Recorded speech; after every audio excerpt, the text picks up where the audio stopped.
Heading mole concept part 3B continue.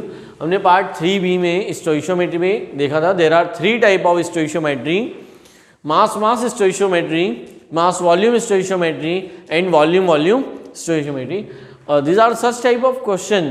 अभी जो questions मैं आपको देने वाला हूँ यानी उन पे हम प्रैक्टिस प्रॉब्लम करने वाले हैं। आपको प्रॉब्लम के साथ समझ में आएगा कि वहाँ क्या मेंशन होता है और क्या नहीं, हमें कैसे कैलकुलेट करना है। मास वॉल्यूम मतलब मास वॉल्यूम का मतलब हुआ in the given question the quantity is given in the mass and you have to find out the answer in volume.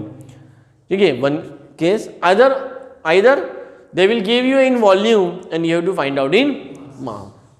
Then such type of questions are known as mass volume stoichiometry. So now write down the question based on mass volume stoichiometry. mass volume आपने सामने heading डाला है mole concept part 3B continue practice problem based on mass volume stoichiometry. एक question करते हैं, लिखो भाई। How many ml of hydrogen gas, how many ml of hydrogen gas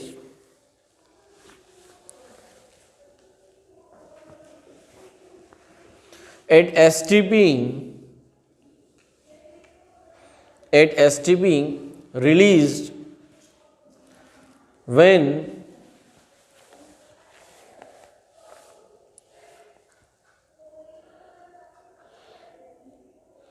6.9 gram of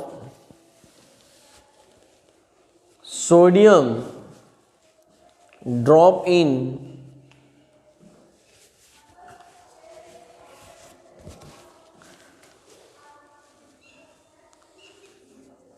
phosphoric acid solution, phosphoric acid solution. ठीक है, next question लिखो।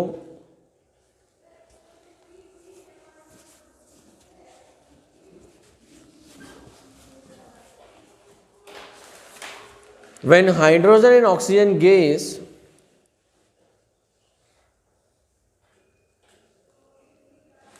ऐसा लिखो, when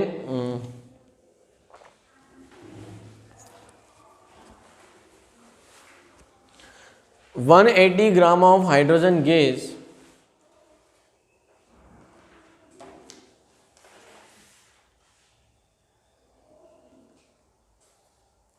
reacted with oxygen gas under a electric spark of 36,000 volt, under a electric spark of 36,000 volt, then how many liter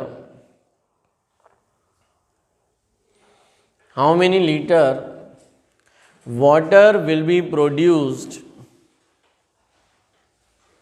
how many liter water will be produced if density of water is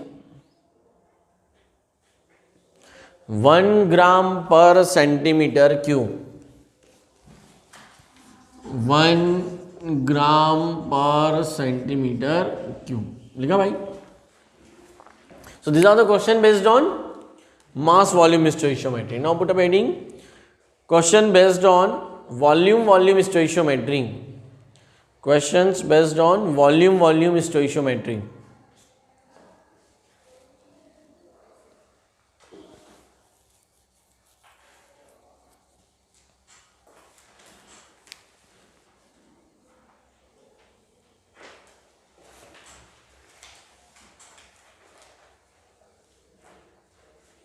When 5.6 ml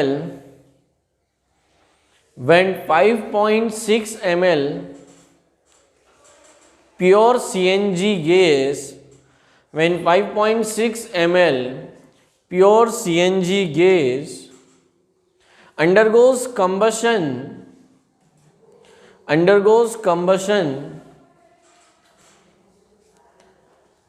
in the vehicle engine, in any vehicle engine,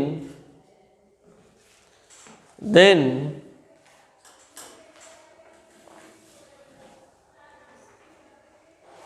find out the volume of pollutant gas released, volume of pollutant gas released.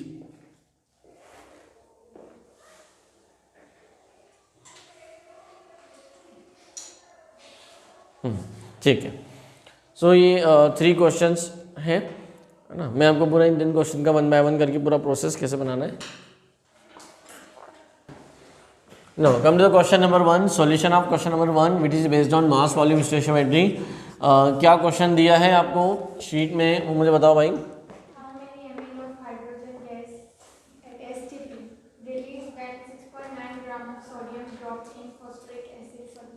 Okay, सो देखो उन्होंने क्या given है, given है आपको 6.9 gram of sodium.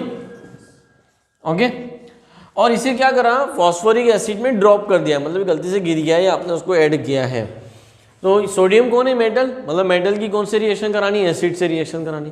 तो सबसे पहली बात तो देखो यही, ये क्वेश्चन कर ही कौन सकता है, जिसको मेटल की एसिड से रिएक्शन कराना आती है और बैलेंस करना, अदरवाइज ये क्वेश्चन नहीं होता। फिर से स्टेप पे फोकस करना, ठीक है। स्टेप 1, सबसे पहले क्या करना है, सबसे पहला काम होता है balance the reaction, sodium plus H3PO।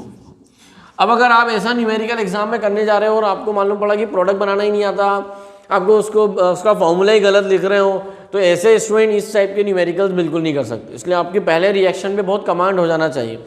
अब मैं डायरेक्ट फॉर्मूला लिख सकता हूँ, Na3PO4 लिख दूँ भाई, ये बनेगा, ठीक है। हाइड्रोजन गैस रिलीज होगी, ठीक है। अभी लिखो नहीं, अभी सिर्फ समझो। अभी उसको बैलेंस करने की कोशिश करते हैं। यहाँ 3 सोडियम चाहिए, तो मैंने यहाँ पे 3 लगा दिया, बोझ में ये हो गया। अब हाइड्रोजन गैस बाहर निकालना है, बोझ में कितना हाइड्रोजन गैस बाहर निकलेगा, यहाँ तो 3 है लेकिन यहाँ 2 ही है, तो यहाँ क्या आ जाएगा 3/2, ये सर नो, यहाँ 3 है ना, तो मैं यहाँ पे लगा दूँ 3/, चलेगा, बोलो भाई। ये रिएक्शन क्या हो गई, यहाँ बैलेंस्ड हो गई, कोई आपत्ति। अब आप चाहो तो आपको इस क्वेश्चन को आसान बनाने के लिए इस पूरी रिएक्शन को 2 से मल्टीप्लाई कर सकते हो। तो यहाँ हो जाएगा 6, यहाँ आ जाएगा 2, यहाँ आ जाएगा 2, यहाँ 2 से 2 कैंसिल, तो यहाँ 3s2 हो जाएगा। तो पूरे सारे रिएक्टेंट प्रोडक्ट किस में आ जाएंगे, होल नंबर में आ जाएंगे। बट इससे घबराना नहीं। तो एक साइड में मैं आपकी सुविधा के लिख रहा हूँ, देखो स्टेप 1 में हमने क्या किया, रिएक्शन को बैलेंस किया, बैलेंस रिएक्शन, ठीक है। उसके बाद हम लिखते हैं, ये स्टेप 1 हो गई। स्टेप 2 में आता है स्टोइशियोमेट्री, उनकी क्या लिखो, यानी स्टैंडर्ड किसका, ये गिवन है, इसकी कोई क्वांटिटी नहीं दी है, तो यहाँ पे लिख लो 3, ठीक है। और फाइंड आउट क्या करना है बेटा, तो इसका भी स्टैंडर्ड हाइड्रोजन गैस, ये फाइंड आउट, तो यहाँ 3/2 मतलब 1.5 लिख दूँ मैं। ये क्या है, स्टैंडर्ड क्या है बेटा, ये है स्टैंडर्ड मोल, क्या है, रिएक्शन को पहले बैलेंस रिएक्शन करी, फिर उसके स्टैंडर्ड लिखे, जिसका गिवन है और जो फाइंड आउट करना है, जो यहाँ लिखा होता है वो वाला, ओके ना। उसके बाद आपकी step number 3, given, step number 3 में ये कितना गिवन है, 6.9 ग्राम, कितना है, और ये तो हमें फाइंड आउट ही करना है यहाँ क्वेश्चन। लेकिन इसको क्या करो, convert to mole, convert to mole, इसको किस में कन्वर्ट कर लो, मोल। अब 6.9 को मोल में कन्वर्ट करना, तो 6.9 डिवाइडेड बाय 23, पॉइंट हटाया 0, में 3/10 0.3, 23 3 जा 69 आया, 0.3 बोलते ही नहीं हो। 6.9 ग्राम मतलब 0.3 मोल, 0.3 given weight upon mole atomic weight. Sodium का एटॉमिक वेट कितना होता है 23। अभी इसका यूज नहीं किया है, देखो हमेशा मैंने क्या कहा है कि जो रिएक्शन के आगे लिखा होता है वो स्टैंडर्ड एक्चुअल में मार्केट का रेट बताता है। ठीक है। आप क्वेश्चन को अगर आसान भाषा में समझना चाहते हो तो बहुत इजी है। 3 रुपये में 1.5 चॉकलेट मिलती है। मतलब अगर आप दुकानदार के पास गए और उसको 3 रुपीज़ दिए तो उसने क्या करा, 1.5 आपको चॉकलेट दे दी। कितनी चॉकलेट मिलती है? पिताजी ने कितने रुपए दिए? ये तो मार्केट का रेट है। मार्केट में 3 रुपये में 1.5 चॉकलेट मिलती है। पिताजी ने आपको 0.3 पैसा दिया है, कितनी चॉकलेट मिलेगी? ये सवाल है। कितनी चॉकलेट मिलेगी ये सवाल है। आया बात समझ में कि नहीं आया? सो 0.3 तो ये क्या है? एक्स मोल। 0.3 तो क्या है? X mole. No from this equations समझ में आपने जब ये सब लिखा है, from the given information, from above mention information, क्या क्लियर है? 3 moles of sodium required 1.5 mole hydrogen. 3 moles of sodium required 1.5 moles of 3 moles of sodium release 1.5 mole of hydrogen gas.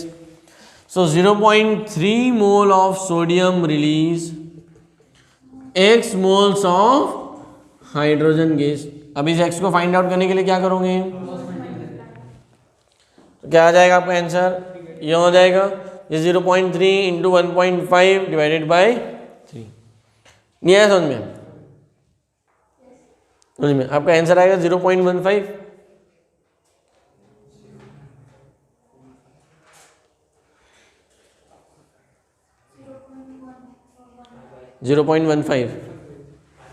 आ गया आंसर?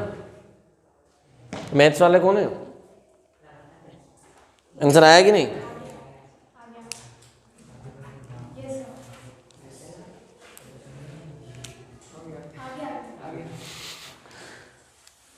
नहीं है? अभी आंसर नहीं आया है। अभी तो क्या आया है? Moles of hydrogen gas. लेकिन पूछा क्या है? 6.9 ग्राम से कितने ml हाइड्रोजन गैस रिलीज होगी। लेकिन अभी हमारे पास आंसर क्या आ गया? Moles of hydrogen gas produced equal to 0.15 mole. आया बेटा? अब मोल को वॉल्यूम में कन्वर्ट करना हमें आता है, तो हमें फॉर्मूला पता है। क्या पता है बेटा? Number of moles, we know that number of moles equal to given volume divided by, अगर लीटर में करना है तो 22.4 लीटर भी लिख सकते हो, और ml में किस में फाइंड आउट करने को बोला है? ml में। तो यहाँ क्या लिखेंगे? 20,400। वॉल्यूम निकालना है, मोल्स आपको दिए हैं, तो गिवन वॉल्यूम, वॉल्यूम का फॉर्मूला क्या हो जाएगा? Volume equal to mole multiply by 20,400। Mole कितने हैं? इसको तो सॉल्व कर लोगे ना, आपका आंसर आ जाएगा ml में। आया नहीं? प्रोसेस समझ में आई? स्टेप पे सीखो। स्टेप्स क्या करना है? सबसे पहले क्या करोगे? रिएक्शन को बैलेंस कर लिया। बैलेंस कर लिया। अब देखो इसको मैं ओरली डायरेक्ट भी करा सकता हूँ। अगर आप इस बैलेंस रिएक्शन से आप क्या क्या सीख सकते हो, अगर आपने ये स्टेप्स फॉलो कर लिए, ये स्टैंडर्ड स्टेप्स इसलिए कि लिमिटिंग रिएजेंट में आपको दिक्कत नहीं जाएगी। जो एक टॉपिक पढ़ने वाले, हम क्या पढ़ने वाले? लिमिटिंग रिएजेंट्स, वहाँ दिक्कत नहीं जाएगी। अदरवाइज ये जो सिंगल स्टोइशियोमेट्री है ये तो आप बहुत इजीली कर सकते हो। आपको यहाँ से क्या क्या समझ में आ रहा है? देखो 3 मोल रिलीज 3/2 आप डायरेक्ट कन्वर्ट कर सकते थे। मतलब ये सब मैं लिख क्यों रहा हूँ? स्टेप बाय स्टेप आपको समझ में आए। अदरवाइज इनको एक बार आ गया वो बहुत, एक बार रिएक्शन बैलेंस करने के बाद इजीली कर सकता है। 3 से 1.5, 0.3 से 0.15, मतलब you can easily calculate it. अब इसको 3/2 मैं यहीं पे क्या करूँ? 1.5 मल्टीप्लाई बाई 20,400। डायरेक्ट वॉल्यूम का मल्टीप्लाई यहाँ भी कर सकता हूँ। तो मुझे वो वाली स्टेप करने की ज़रूरत ही नहीं है। ये बात वही सुनना जिनको ये बहुत अच्छे से आ गया हो, जिनको अभी भी कन्फ्यूज़न हो वो अभी इस बात पे ध्यान नहीं देना, इसी स्टेप को फॉलो करना, ठीक है। तो कहना मैं ये चाह रहा हूँ कि मैं डायरेक्ट वॉल्यूम भी निकाल सकता हूँ। डायरेक्ट वॉल्यूम कैसे निकाल सकता हूँ, यहाँ पे पहले से ही 22,400 का मल्टीप्लाई कर दूँ तो आंसर डायरेक्ट वॉल्यूम में ही आ जाएगा। किस में आ जाएगा? वॉल्यूम में। आया समझ में? कोई दिक्कत? ये था क्वेश्चन नंबर 1 का पूरा कंप्लीट सॉल्यूशन। ये आपको सिस्टमेटिक लिखना है। फिर से मैं आपको कंडीशन बता रहा हूँ, स्टोइशियोमेट्री की रिएक्शन बेस्ड प्रॉब्लम्स वही स्टूडेंट बहुत अच्छे से कर सकता है जिसको लैंग्वेज ऑफ केमिस्ट्री अच्छे से आती है। फॉर्मूला बनाना, बैलेंस करना, प्रोडक्ट बनाना, वरना दिक्कत जाएगी। क्योंकि सबसे पहली कंडीशन ही क्या है? Balance chemical reaction. बैलेंसिंग नहीं आएगा, आपको रिएक्शन लिखना नहीं आती, आप इस टाइप के क्वेश्चंस नहीं कर पाएंगे मुझ में, ठीक है। नोट कर लो इसको। चलो now come to the question number 2। देखो मैं आपको बताता हूँ कि वाटर कैसे प्रोड्यूस किया जाता है। एक्चुअल में वाटर प्रोड्यूस करने का जो रूल है कि हाइड्रोजन गैस और ऑक्सीजन गैस को एक चैम्बर में लिया जाए और इलेक्ट्रिक स्पार्क दिया जाए। क्या दिया जाए?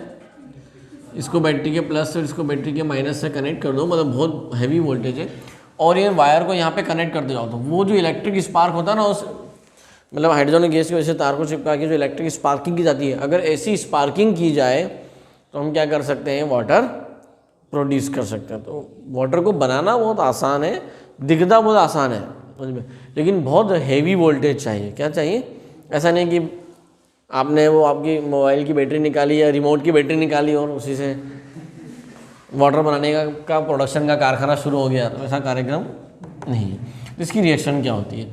इसकी रिएक्शन को अगर हम समझें कि H2 बनाना है तो H2 + 1/2 O2 to give H2O। अब देखो STP पे जो वॉल्यूम दिया है, STP पे वॉल्यूम होता है वो गैस का होता है और वाटर कोई गैस नहीं है। तो यहाँ बच्चे गड़बड़ कर जाते हैं कि वॉल्यूम निकालना है मतलब हम 20,400 से निकाल लें, इसलिए क्वेश्चन में डेंसिटी भी दी गई है। अब ये रिएक्शन बैलेंस हो गई है, अरे बैलेंस है कि नहीं है? ठीक है। तो अब आपको क्या क्या गिवन है? ये हो गया हमारा बैलेंस रिएक्शन। उसके बाद स्टैंडर्ड आपको हाइड्रोजन गैस दी है, कितनी दी है? यहाँ पे कुछ नहीं लिखा, मतलब 1, इसका 1 मोल, और इसके मोल हमें फाइंड आउट करना है, इसका भी 1 है तो ये 1 लिख देता हूँ, ठीक है। चलो गिवन क्या है भाई? ये कितना है? 180 ग्राम। तो 180 डिवाइडेड बाई 2, क्यों? क्योंकि हाइड्रोजन गैस है, एटम नहीं लेना है। हाइड्रोजन के एटम का मास होता है 1, H2 का मास कितना होगा? 2, तो कितना हो जाएगा ये? 90 मोल्स। और ये तो फाइंड आउट ही करना है। तो आपका क्वेश्चन बहुत इजी हो गया ना भाई। 1 रुपए में 1 चॉकलेट, पिताजी ने कितने रुपए दिए? कितनी चॉकलेट आएगी? 90। So moles of water produced, moles of water produced equal to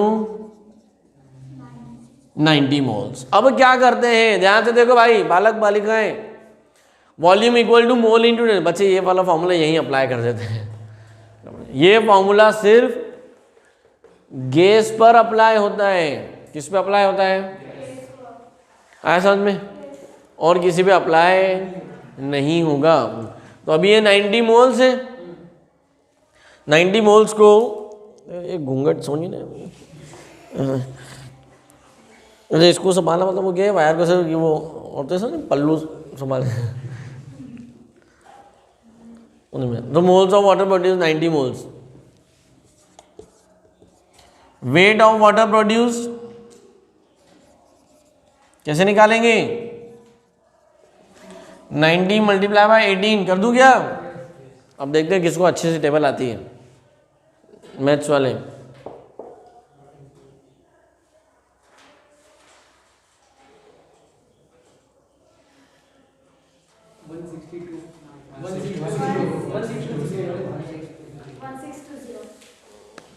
आ गया? ये क्या आया?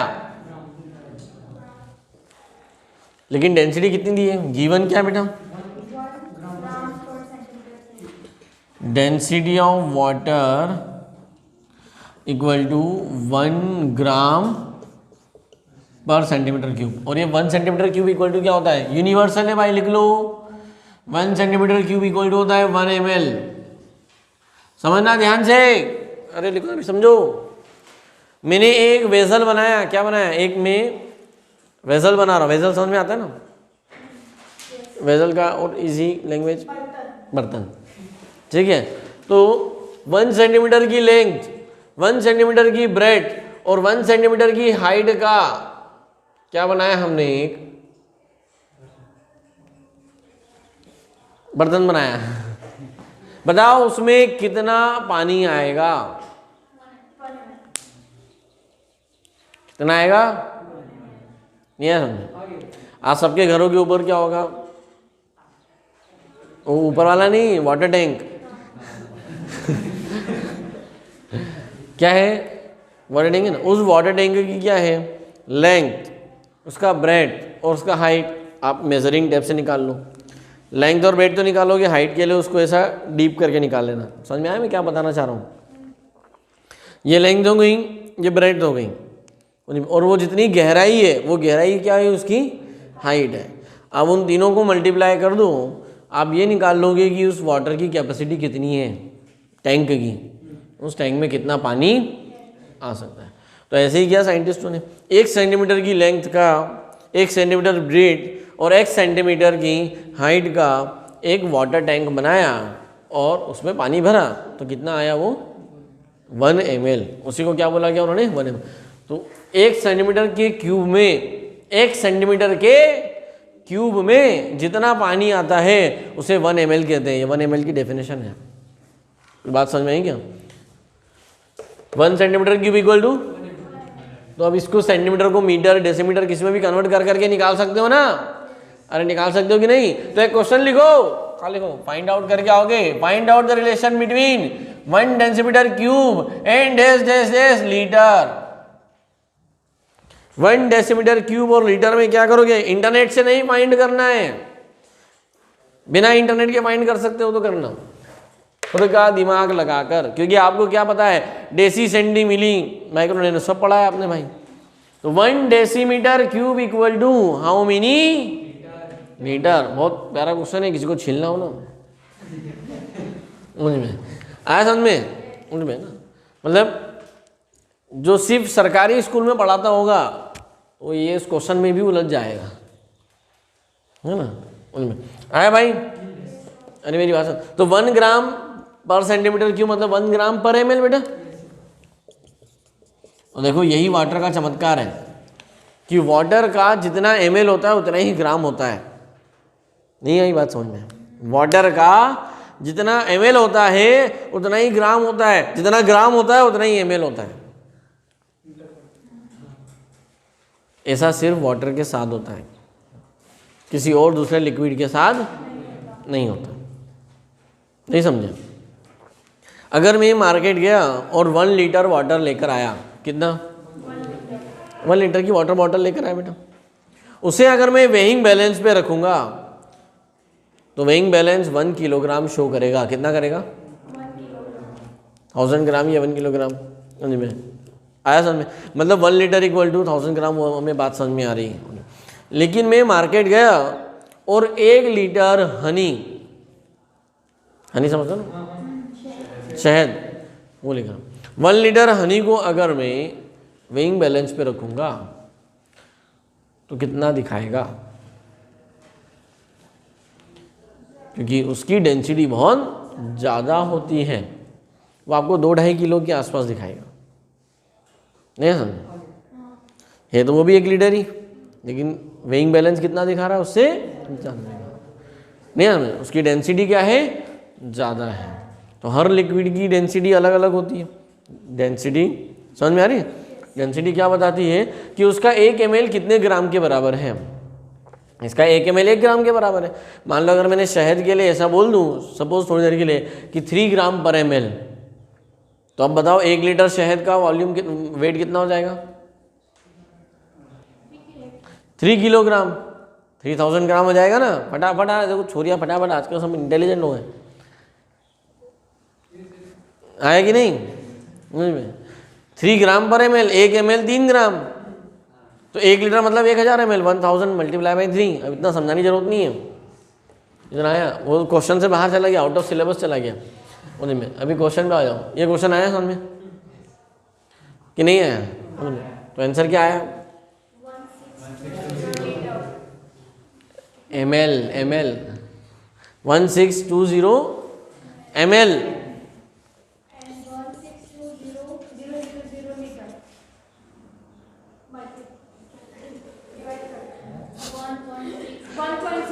हाँ, volume of H2O produced equal to 1620 ml या 1.62 लीटर। समझ में आया भाई? अरे आया कि नहीं? उन्हीं में, ठीक है। चलिए, तो ये वाला क्वेश्चन का आंसर पूरा नोट कर लो, फिर आगे देखते हैं। No, question number 3 based on volume stoichiometry. अब आपको समझ में आ गया कि क्या होगा, गिवन भी वॉल्यूम में होगा और फाइंड भी वॉल्यूम में करना होगा, समझ में ना। This is a case of volume, जो गिवन भी वॉल्यूम में हो, फाइंड भी वॉल्यूम में कन्वर्ट करना हो। सो बट मैं हमेशा एक आपको हैबिट डाल रहा हूँ कि हम कर सकते हैं डायरेक्ट भी, but first try to make a habit of converting in mole. अगर आपको मोल में कन्वर्ट करना आएगा तो आगे दिक्कत नहीं। क्या क्वेश्चन दिया है जल्दी बताओ भाई, क्वेश्चन नंबर 3।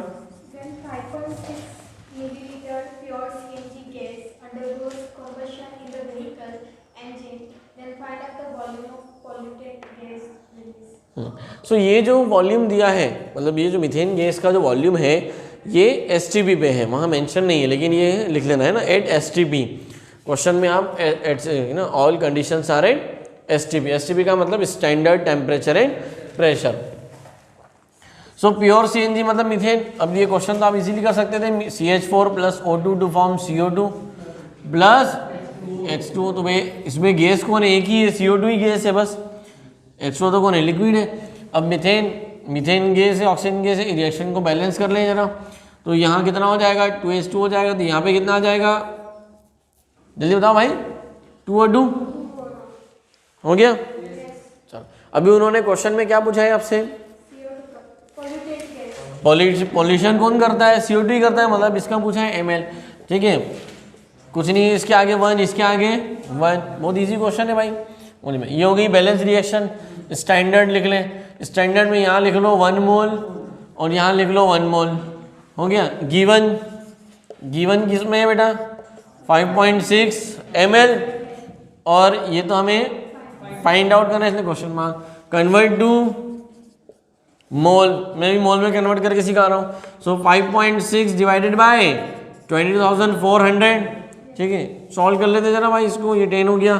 56 1, 56 4, उनमें 400 1/4 0.25 तो आया 0.25 इंटू 10⁻³ हो जाएगा। अरे आया कि नहीं? 5.6 डिवाइडेड बाई 20,004, तो मैं यहाँ लिख देता हूँ 0.25 इंटू 10⁻³ मोल। इतने मोल आपको मीथेन गैस दी है, तो ये कितना बनेगा? x मोल। अब आपको बताइए मार्केट का रेट क्या है? 1 रुपये में 1 चॉकलेट। पिताजी ने कितने दिए? बहुत गरीब है, 0.25 इंटू 10⁻³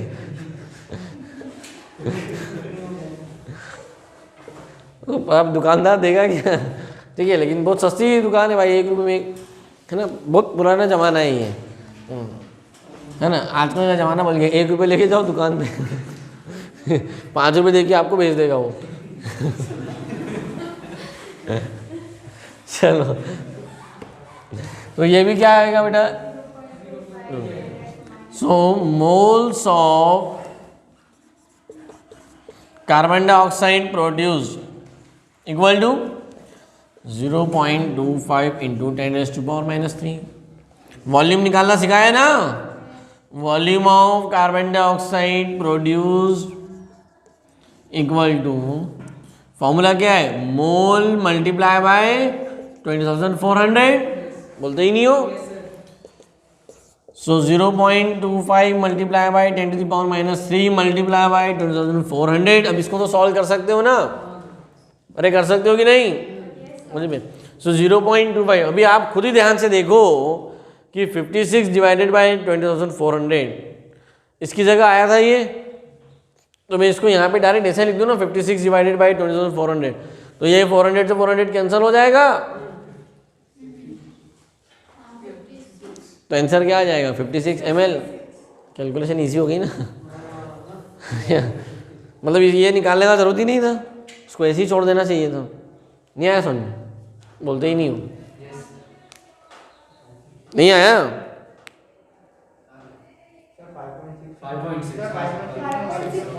हाँ 5.6, वो तो मतलब उसका हमने वो डेसिमल हटा दिया था इसलिए 5.6 डिवाइडेड बाई 20,400 था, उसकी जगह ये आया था, तो यहाँ पे 5.6 बाई 20,400।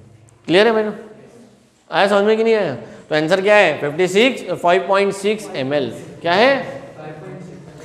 अब इतना कुछ करने का जरूरत ही नहीं था, क्योंकि अगर आपको मार्केट का रेट पता है तो आप, ये सब मैं प्रूव करके दिखा रहा हूँ कि हमें इससे क्या फ़ायदा है। कि अगर STP में दिया है उसमें, तो ये कितना दिया था 5.6 ml, तो जितना ये है उतना ही ये बनने वाला है। हो गया प्रूफ? अरे कुछ समझ में आ रहा है कि नहीं? मतलब अल्टीमेट पूरा खेल किसका है? बैलेंसिंग का। अगर आपको रिएक्शन बैलेंस करना आ गई तो आप इजीली क्वेश्चन को सॉल्व कर सकते हो। अरे कर सकते हो कि नहीं उन्हीं में? तो चलो भाई एक क्वेश्चन करके दिखाओ, लिखो प्रैक्टिस क्वेश्चन, है ना।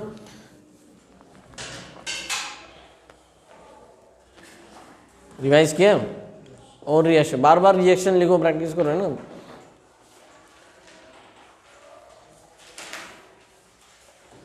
Find out the volume of oxygen gas required, find out the volume of oxygen gas required to burn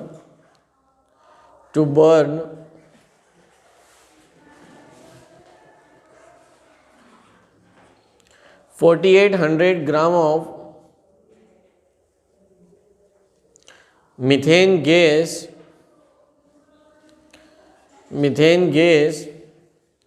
present in the cylinder of heavy vehicle truck,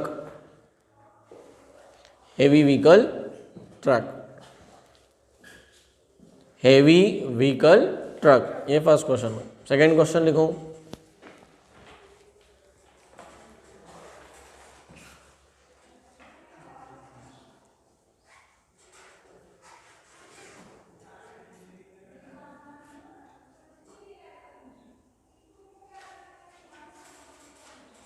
$40 gram of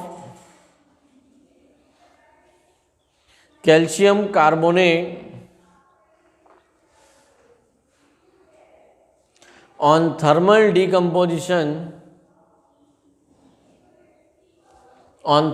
decomposition produce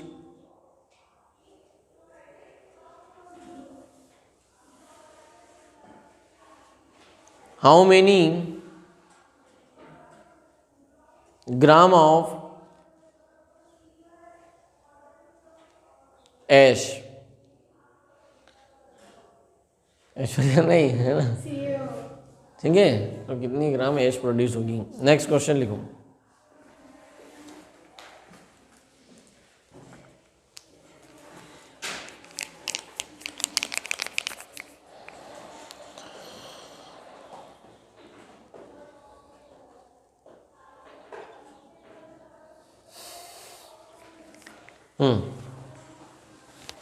how many moles of phosphoric acids are required, how many moles of phosphoric acids are required to completely neutralize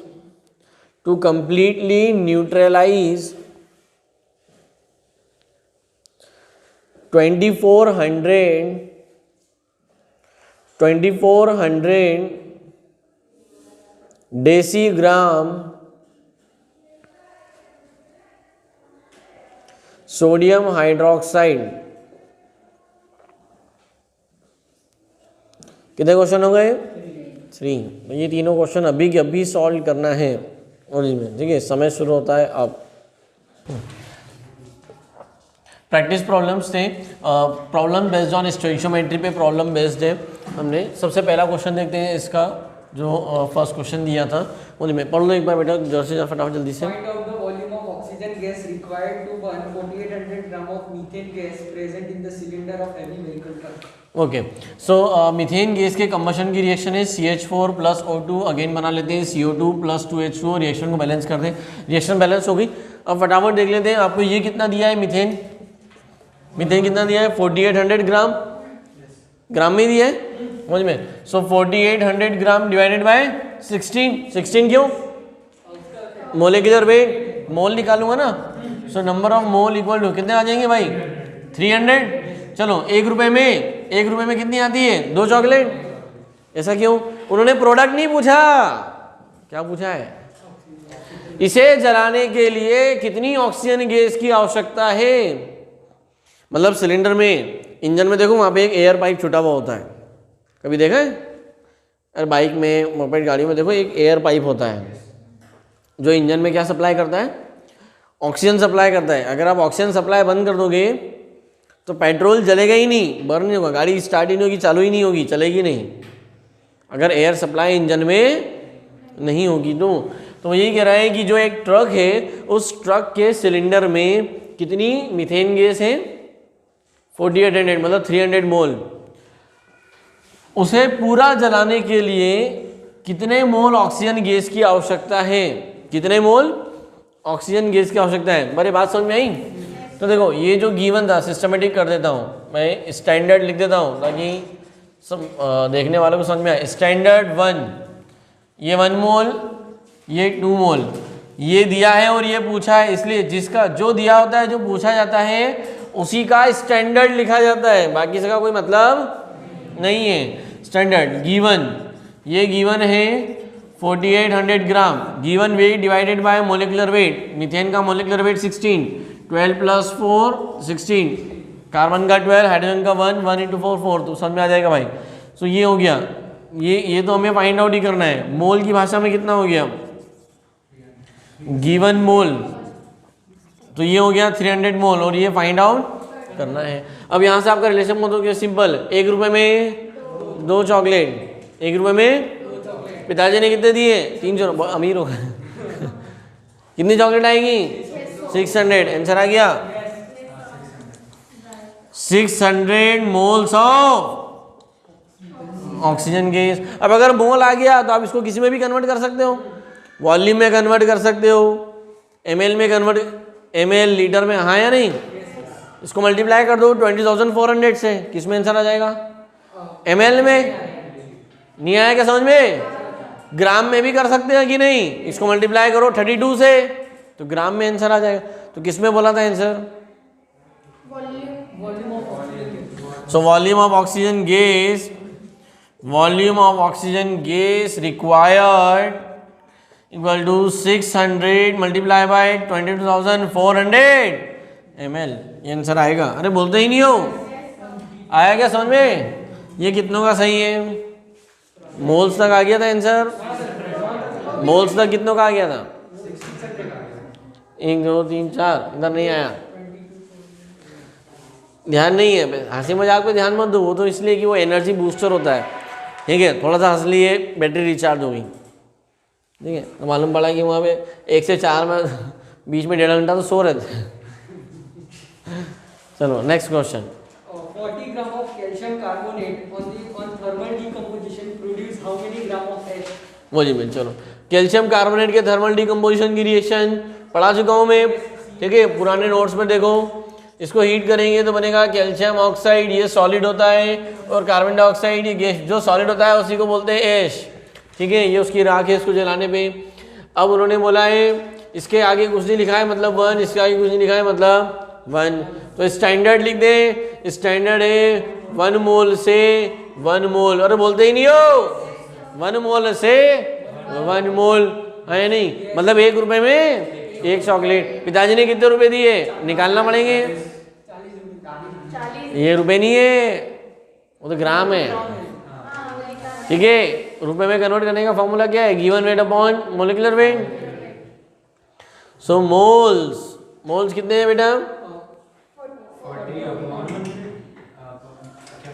40 कितने ग्राम दिया है, 40 तो 40/100 तो easy हो गया ना भाई, 0.4।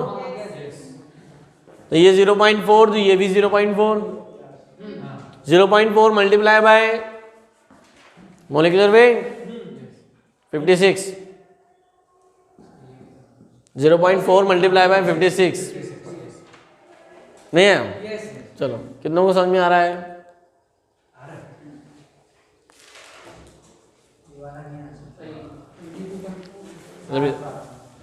बेटे क्वेश्चन समझ में आ रहा है कि इसका थर्मल डिकम्पोजिशन उन्होंने बोला है कि 40 ग्राम कैल्शियम कार्बोनेट को थर्मली डिकम्पोज करने पे कितने ग्राम ऐश यानी राख बनेगी। आपने एक चैम्बर में लिया, इसको जलाया, जलने के बाद कार्बन डाइऑक्साइड तो बाहर निकल गई, अब जो बच गया वो राख बची है ना, जो ऐश, तो वो कितने ग्राम बची है, तो ये हमें फाइंड आउट करना है बेटा। तो स्टेप बाय स्टेप कर लेते हैं। रिएक्शन बैलेंस हो गई, स्टैंडर्ड लिख दिया 1 मोल से 1 मोल, यहाँ तक तो याद हो गया ना। अब क्या गिवन है, ठीक है, तो ये आपको दिया है 40 ग्राम, ये तो फाइंड आउट करना है ना, यहाँ क्वेश्चन मार्क लगा दिया। चलो कन्वर्ट टू मोल, जब मोल में कन्वर्ट करेंगे तो 40/100, क्योंकि इसका मोलिकुलर वेट कितना है, कैल्शियम का कितना होता है 40, कार्बन का 12, ऑक्सीजन का होता है 16 मल्टीप्लाई बाय 3, तो प्लस करोगे तो आ जाएगा 100। तो कितना आ गया बेटा 0.4।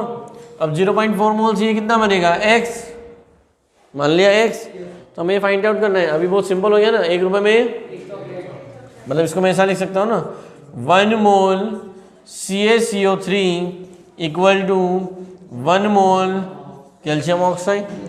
ठीक है, so 0.4 mole CaCO3 equal to x mole of CO। अभी क्या करो, सो x इक्वल टू क्या आ जाएगा, ये x का मल्टीप्लाई इधर, इसका मल्टीप्लाई, x इक्वल टू 0.4 मोल। लेकिन ये किस में आया, मोल में आया। अब ये करने की आवश्यकता ही नहीं है, अगर आपको यहाँ से लॉजिक लगाना आ जाए तो, कि 1 रुपये में 1 चॉकलेट, तो इसमें कितनी आएगी। So 0.4 mole of calcium oxide produce as a ash. तो ग्राम में कन्वर्ट करने के लिए क्या आएगा,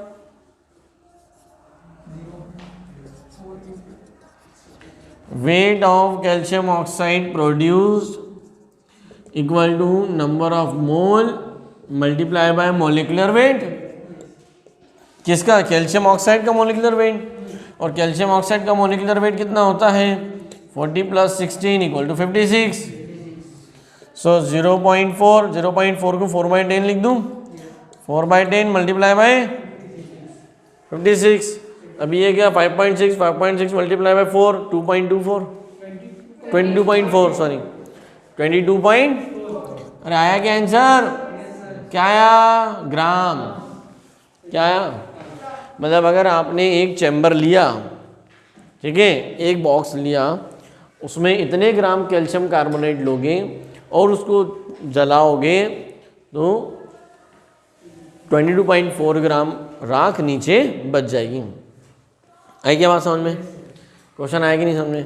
तो बहुत इजीली, मतलब इतनी स्टेप्स नहीं करना है। अगर आपको एक बार कॉन्सेप्ट आ गया तो आप बैलेंस रिएक्शन देख के आंसर निकाल लोगे, फास्ट हो जाएंगे। तो थोड़ी सी फास्ट हैबिट करें।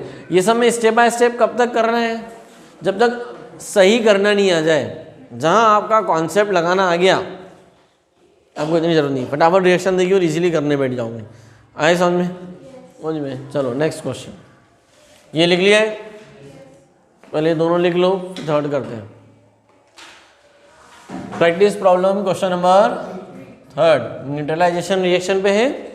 बहुत अच्छा क्वेश्चन है, ऐसे क्वेश्चन एग्जाम में आते हैं ध्यान रखना, बोर्ड एग्जाम में आते हैं, कॉम्पिटिटिव में तो अब बहुत कम आते हैं, बट फिर भी कभी कभी इजी पेपर्स में आप अगर देखोगे तो आपको प्रीवियस ईयर में मिलेंगे क्वेश्चन। चलो बताओ एक बार भाई क्वेश्चन क्या है। How many moles of phosphoric acid are required to completely neutralize 2400 decigram sodium hydroxide? 2400 decigram sodium hydroxide. तो पहले तो रिएक्शन लिख लें भाई। सोडियम हाइड्रोक्साइड ये बेस है, इसकी रिएक्शन हो रही है फॉस्फोरिक एसिड H3PO4 से। तो मैं इस रिएक्शन को जरा बैलेंस करने की कोशिश करता हूँ, तो बनेगा Na3PO4 बनेगा, प्लस क्या बनेगा, H2O बनेगा भाई। में अभी रिएक्शन को बैलेंस करना है, तो यहाँ पे 3 NaOH लगा दिए, 3 NaOH, 3 NaOH, 3H, 3 OH, 3 यहाँ पे तो 3H2 यहाँ बन जाएगा। ये रिएक्शन क्या हो गई, बैलेंस हो गई। अरे हो गई कि नहीं उन्हीं में। चलो यहाँ पे मैं लिख लेता हूँ स्टैंडर्ड।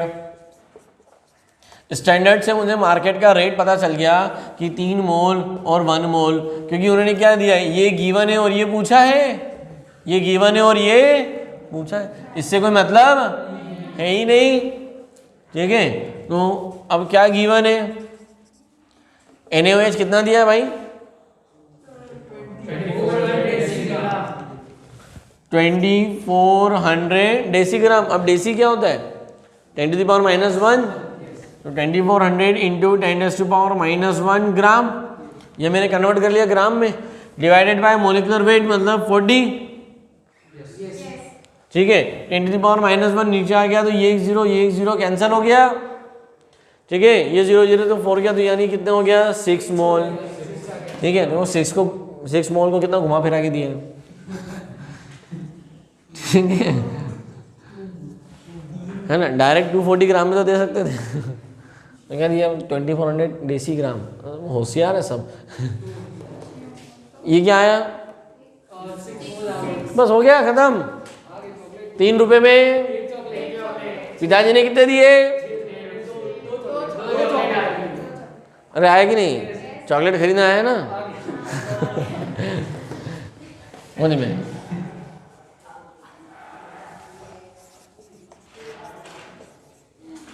ठीक है, अब कर लोगे ना, इसको पूरा लिखने की जरूरत नहीं है। मुझे में आंसर लिख देता हूँ बस direct. 2 moles of H3PO4 are required. हाँ या नहीं, हो जाएगा मुझे में।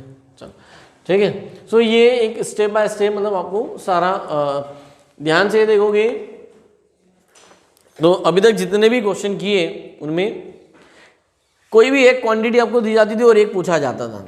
कभी ऐसा नहीं हुआ कि 2 दे दिया और 1 पूछा।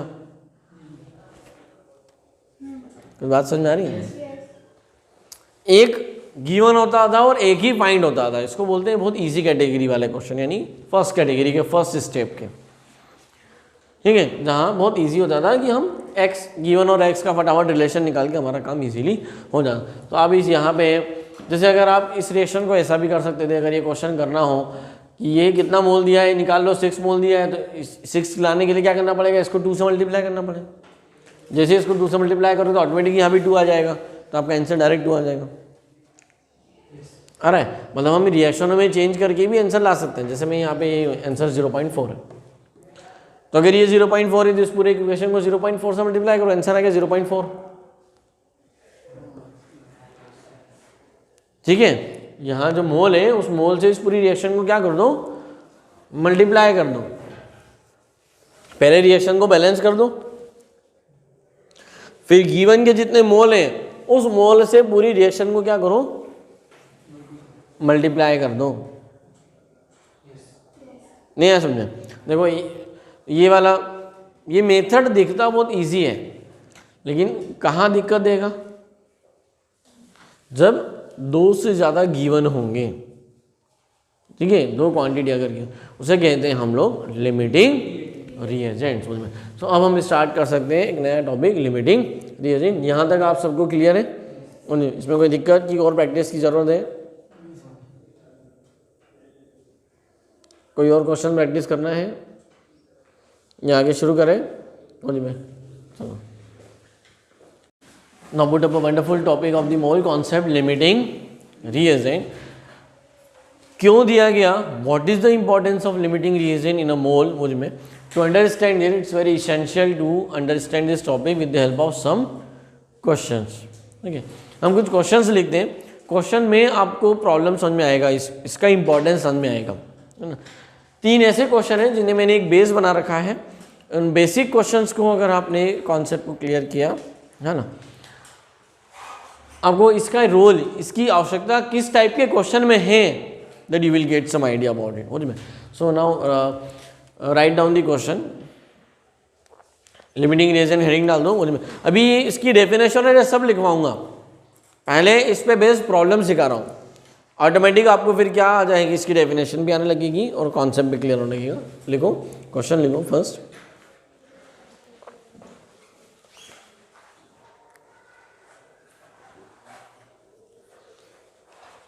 When 56 gram of nitrogen gas, when 56 gram of nitrogen gas and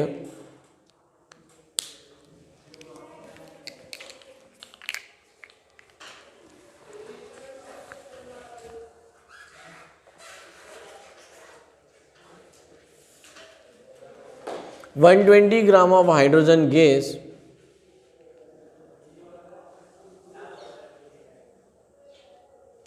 enclosed in a EnClOACD, enclosed in a thermally insulated vessel, thermally insulated vessel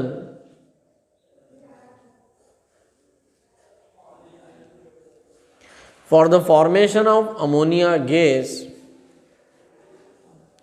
by Haber's process, for the formation of ammonia gas by Haber's process, then find out the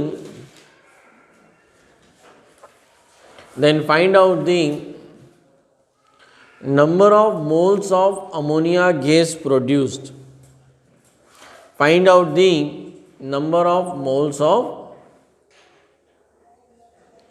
ammonia gas produced. ठीक है। अब नीचे next question लिखो।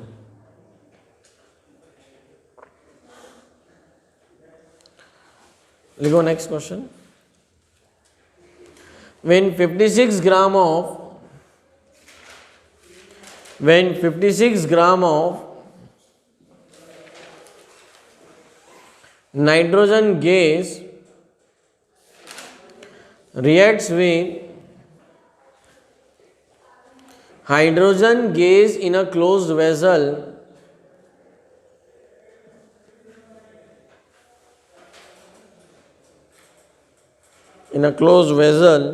then how many moles of ammonia gas will be produced? Question number 3rd.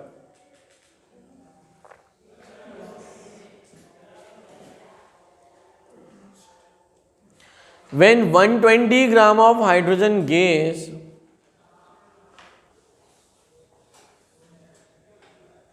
reacts with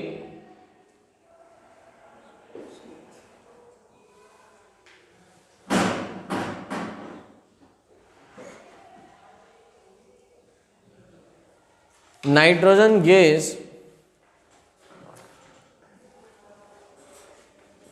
in a thermally insulated vessel,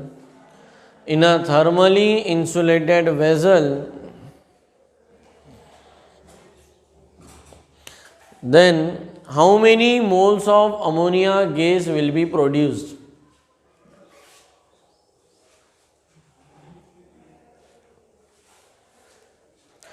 अब ध्यान से सुनो, आपको क्वेश्चन नंबर 1 पहले नहीं करना है, आपको कौन सा करना है, पहले 2 and 3 करना है, फिर क्वेश्चन नंबर 1 को ट्राई करने की कोशिश करना है।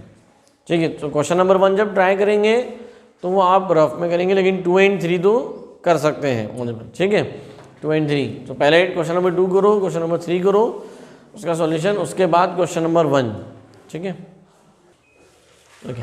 No question based on limiting reagents में इस कॉन्सेप्ट को पढ़ाने से पहले मैंने कुछ क्वेश्चन दिए आपको और कहा था कि पहले question number 2 and question number 3 try करो।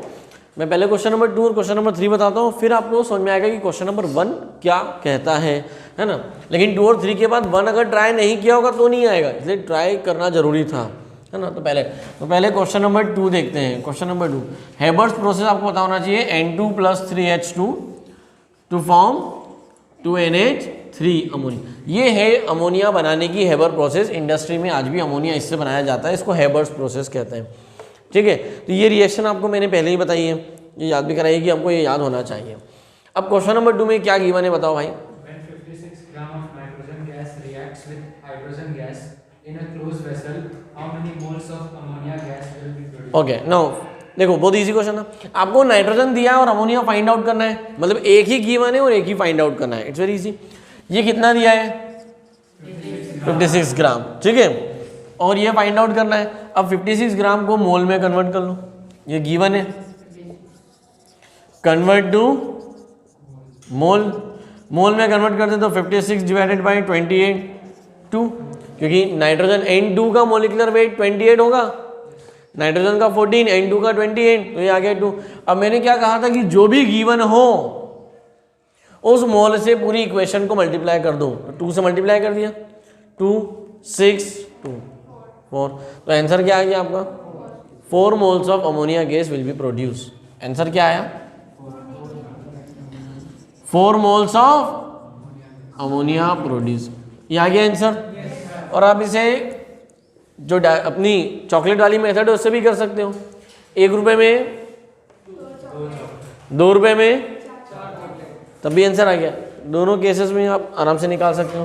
क्वेश्चन नंबर 3, फिर से रिएक्शन लिखेंगे, N2 + 3H2 to form 2NH3। चलो अब क्या गिवन है, अब हाइड्रोजन गिवन है, कितना गिवन है 120। तो देखो भाई गिवन, अब नाइट्रोजन नहीं दिया, उन्होंने हाइड्रोजन दे दिया 120 ग्राम, और ये फाइंड आउट करना है। इसको मोल में कन्वर्ट किया, सो 120 कन्वर्ट टू मोल, मोल में कन्वर्ट किया 120/2, कितना हो गया 60। अब इस पूरी इक्वेशन को 60 से मल्टीप्लाई कर दोगे, ठीक है। जैसे आप 60 से मल्टीप्लाई करोगे आपका आंसर कितना आ जाएगा 120। आया क्या समझ में, है या नहीं, बात आ रही समझ में। 3 मोल से 2 मोल तो 60, मतलब 3 रुपए में 2 चॉकलेट, 3 रुपए में 2 चॉकलेट। अभी यहां आपका 3 to 2 है, इधर देख लो भाई 3 2 60 x निकालना पड़ेगा ना आपको, कितना हो जाएगा 120/3, ठीक है। अभी देखो यहाँ पे, अब प्रॉब्लम समझ में आ रही है, कुछ प्रॉब्लम समझ में आई कि नहीं। तो आंसर कितना आया 40 moles of ammonia gas. Multiply करने का ड्रॉबैक समझ में आ रहा है, इसलिए हमेशा क्या करना है मोल और स्टैंडर्ड को कंपेयर। 3 मोल से हमें 2 मोल अमोनिया गैस मिल रही है, यहाँ 3 से, और ये कितना दिया है 60 मोल्स, कितना दिया है, नहीं आया क्या समझ में। अब क्वेश्चन 3 देखो 1, नहीं समझ में आया। N2 + 3H2 टू फॉर्म,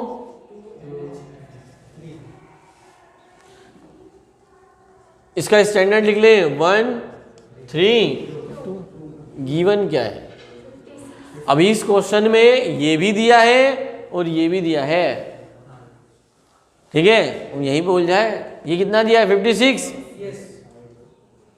56 ग्राम, और ये दिया है 120 ग्राम, ये तो फाइंड आउट ही करना है। और ये जो 2 लिखा है तो स्टैंडर्ड है ना, यहां से तो मार्केट का रेट पता चलेगा ना। लेकिन समस्या क्या है कि मार्केट का रेट कैसे निकाले हैं, क्योंकि अब मार्केट में 2 दुकानें हैं। कन्वर्ट टू मोल 56/28 2 मोल, 120/2 60 मोल। अब समस्या खड़ी हो गई, क्योंकि 2 तरह की दुकानें हैं। 2 रुपए में, मतलब 1 रुपए में 2 चॉकलेट भी है और 3 रुपए में 2 चॉकलेट भी है, 2 दुकानें हैं ना। अब पिताजी ने पैसे तो दे दिए, लेकिन दो तरह के पैसे दिए, 2 मोल भी दिए और 60 मोल भी दिए। तो कौन से पैसे से कौन सी चॉकलेट लानी है? इसी को कहते हैं कि जब आपको 2 से ज़्यादा रिएक्टेंट गिवन हो तो हम किसे स्टैंडर्ड बनाएंगे, किससे रिएक्शन को मल्टीप्लाई करेंगे। समझ में?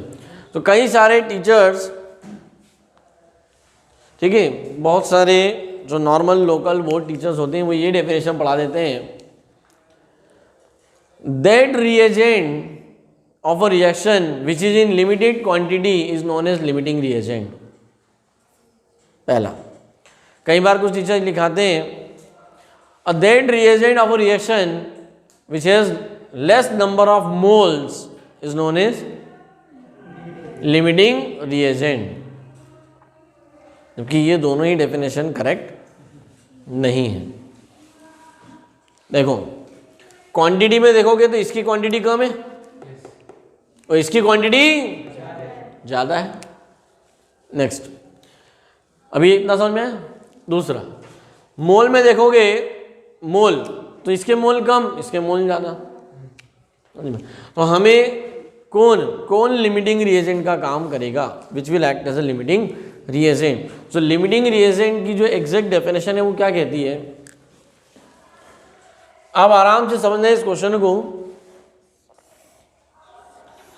तो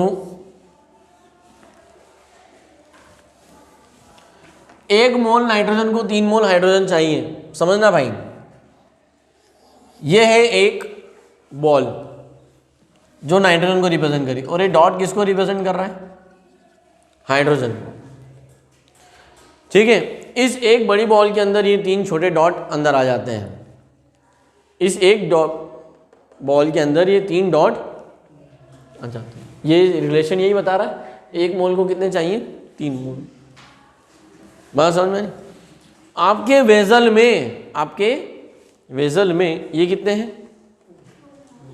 2 मोल है, मतलब ये कितने? 2 हैं। लेकिन छोटे डॉट्स कितने हैं? अरे तो बहुत सारे हैं। लेकिन इसकी कैपेसिटी कितनी है? सिर्फ 3 डॉट्स को अंदर लेने की। तो ये 3 को ले लेगा, ये 3 को ले लेगा। कुछ बात समझ में आई? ये 3 को ले लेगा और ये 3 को ले लेगा ना अंदर, इससे ज़्यादा तो ले ही नहीं पाएगा। मतलब इस वेसल में नाइट्रोजन पूरा खत्म हो जाएगा और हाइड्रोजन बच जाएगा। हाइड्रोजन क्या हो जाएगा? और वही होता है that reagent of a reaction which is completely consumed in a reaction is known as limiting reagent. जो पूरा यूटिलाइज हो जाता है, पूरा जो बच जाता है वो नहीं, वो एक्सेस में कहलाएगा लिमिटिंग। समझ रहे हो? लिमिटेशन बोलते हैं ना, लिमिटेड ऑफर, ऐसा बोला जाता है। स्टॉक लिमिटेड, स्टॉक लिमिटेड मतलब जो कम है, जो बहुत कम है, मतलब पता है कि जल्दी खत्म हो जाएगा। क्या हो जाएगा? और जो जल्दी खत्म हो जाता है, प्रोडक्ट बनाने की रेट उसी पे डिपेंड करती है, ये कितना बनेगा उसी पे। क्यों? क्योंकि जो जल्दी खत्म हो गया, अब सिर्फ अकेला हाइड्रोजन तो अमोनिया नहीं बना सकता ना। अमोनिया बनाने के लिए क्या चाहिए? नाइट्रोजन भी चाहिए अमोनिया बनाने के लिए। और नाइट्रोजन तो पूरा कंज्यूम हो गया, नाइट्रोजन पूरा क्या हो गया? कंज्यूम। बात आई समझ में? समझ में? तो अभी इसको हटाते हैं और मैं आपको जो निकालना सिखा रहा हूं वो है स्टोइशियोमेट्रिक कोएफिशिएंट। ठीक है, ये कैसे निकाला था? इसका फॉर्मूला क्या है? इसको साइड में लिख दो। इसे बोला था एस्को मेरी भाषा में, डिस्को नहीं। ठीक है, उन्होंने stoichiometric coefficient equal to given moles divided by standard mole. इसका गिवन कितना है? 2 divided by standard 1 60 divided by कितना आएगा 2, यहाँ कितना आएगा, और जिसका एस्को सबसे कम होता है वो उस रिएक्शन का लिमिटिंग रिएजेंट कहलाता है। क्या कहलाता है बेटा? That reactant of a reaction which has a less or minimum stoichiometric coefficient is known as limiting reagent. ये डेफिनेशन मेरी बनाई गई है न्यूमेरिकल सॉल्व करने के लिए, ठीक है। आपसे अगर कोई पूछे लिमिटिंग रिएजेंट क्या होता है तो क्वांटिटी की टर्म में नहीं बोलना है, मोल की टर्म्स में नहीं बोलना है, किस में बोलना है? That reactant which is completely consumed in a reaction is known as limiting reagent. आया? और जो लिमिटिंग रिएजेंट होगा मतलब ये कौन है, ये इसका एस्को कम है, it means it is LR limiting reagent, ये LR है। और जो LR होता है वही प्रोडक्ट डिसाइड करेगा, मतलब मार्केट का रेट कौन डिसाइड करेगा? मतलब 1 रुपए में पिताजी ने कितने दिए? 2 दिए, 60 नहीं दिए थे, कितने दिए थे? 2, तो चॉकलेट कितनी आएगी? 4। तो आंसर क्या आएगा? 4 moles of ammonia gas will be produce. Answer क्या आएगा? मेरी बात समझ में आई क्या? मुझे में तो अब लिखो डेफिनेशन, पहले क्वेश्चन नहीं, लिमिटिंग रिएजेंट की डेफिनेशन। ये first to second third question के सॉल्यूशन तो आपने लिख ही लिए, वो तो इसीलिए आप कर लोगे, है ना। थर्ड में क्या प्रॉब्लम आई आपको समझ में आई क्या? ओ लिखो LR की definition. That reagent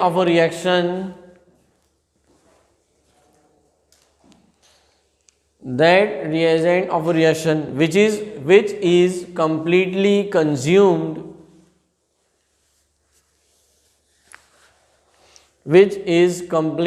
consumed in a reaction is known as limiting reagent।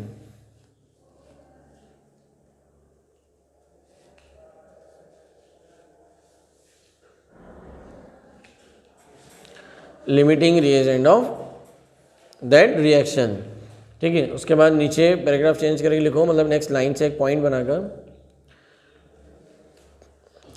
The amount of product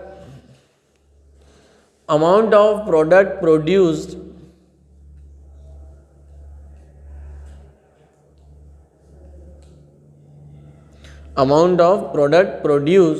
is dependent on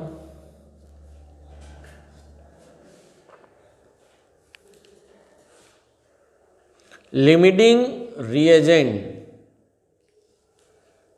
it's not dependent on that quantity which is in excess।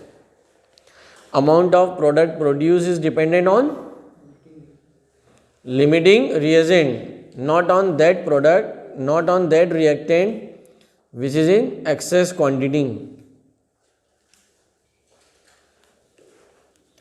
आया क्या समझ में? ठीक है। अब इसमें थोड़ा सा प्रैक्टिस करने के लिए एक सिंपल सा क्वेश्चन करते हैं। आपको एस्को का इंपॉर्टेंस समझ में आएगा। लिखो एक क्वेश्चन, प्रैक्टिस क्वेश्चन लिखो, practice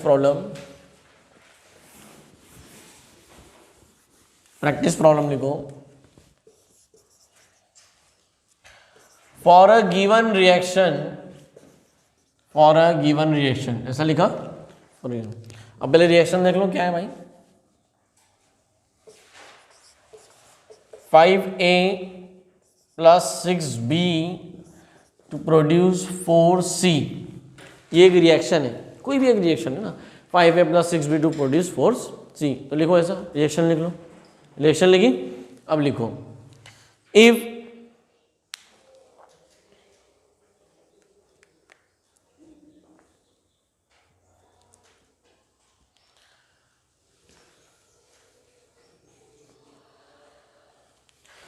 if 100 moles of A and B, 100 moles of A and B, if 100 moles of A and B react with each other,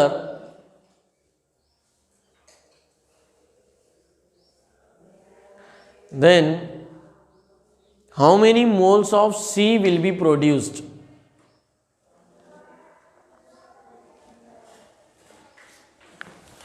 तो देखो इस क्वेश्चन में आपको नंबर ऑफ मोल्स, जो टीचर ये पढ़ाते हैं कि वो रिएक्टेंट जिसके मोल सबसे कम, वो कहलाता है लिमिटिंग रिएजेंट, वो इस क्वेश्चन को नहीं कर सकता, क्योंकि यहां पे दोनों की मोल्स कितने दी हैं,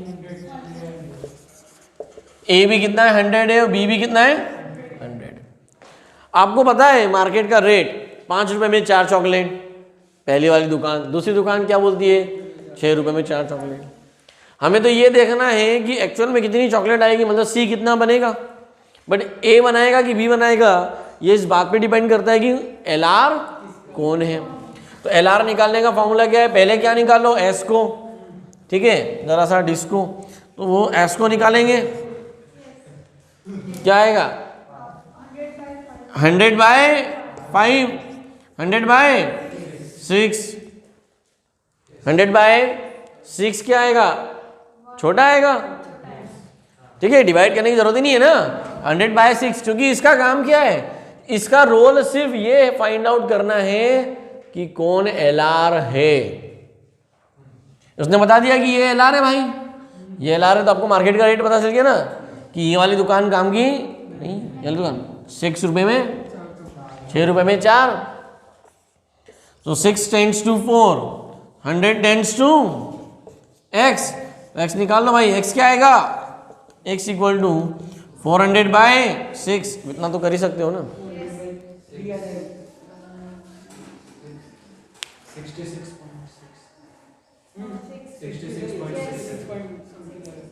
आ जाएगा ना आंसर। अरे नहीं आया समझ में, ये ऐसे क्वेश्चन ए बी सी करके ऐसे जेई में पूछे जाते हैं, कोई भी अनसंड रिएक्शन दे देंगे आपको, जो मर जाएगी वो